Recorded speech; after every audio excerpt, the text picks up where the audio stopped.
So I'm Charlie Poynter, and I'm a Masters by Research student at the University of Bedfordshire. So I'm currently looking at researching the effects of golf-friendly programme on dementia patients. I'm David Hewson, Professor of Health and Ageing at the University of Bedfordshire.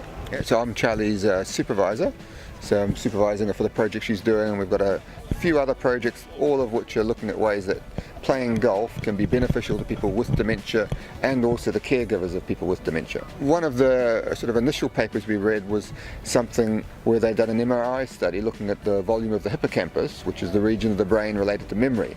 And they took a group of people who'd never played golf before in their 50s, and they followed them over a year, every 6 months doing an MRI, and the control group just did normal activity, didn't play golf.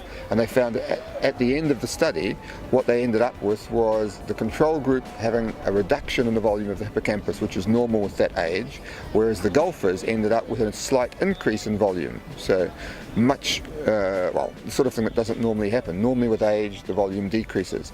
And they also found that the increase in volume was proportional to the ability of the golfers at the end of the program. So the better you were at golf, the bigger the increase in brain volume. So we've got a golf club near Barnet on board, so we're looking at running it out of there.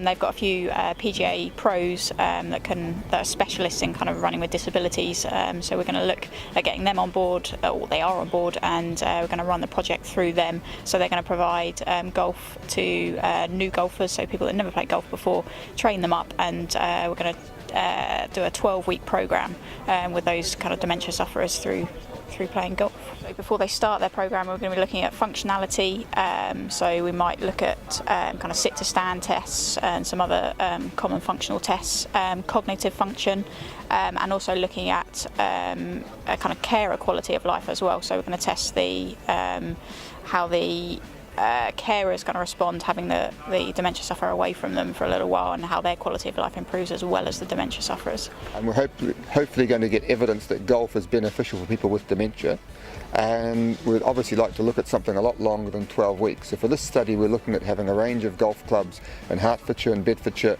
and possibly in Scotland as well.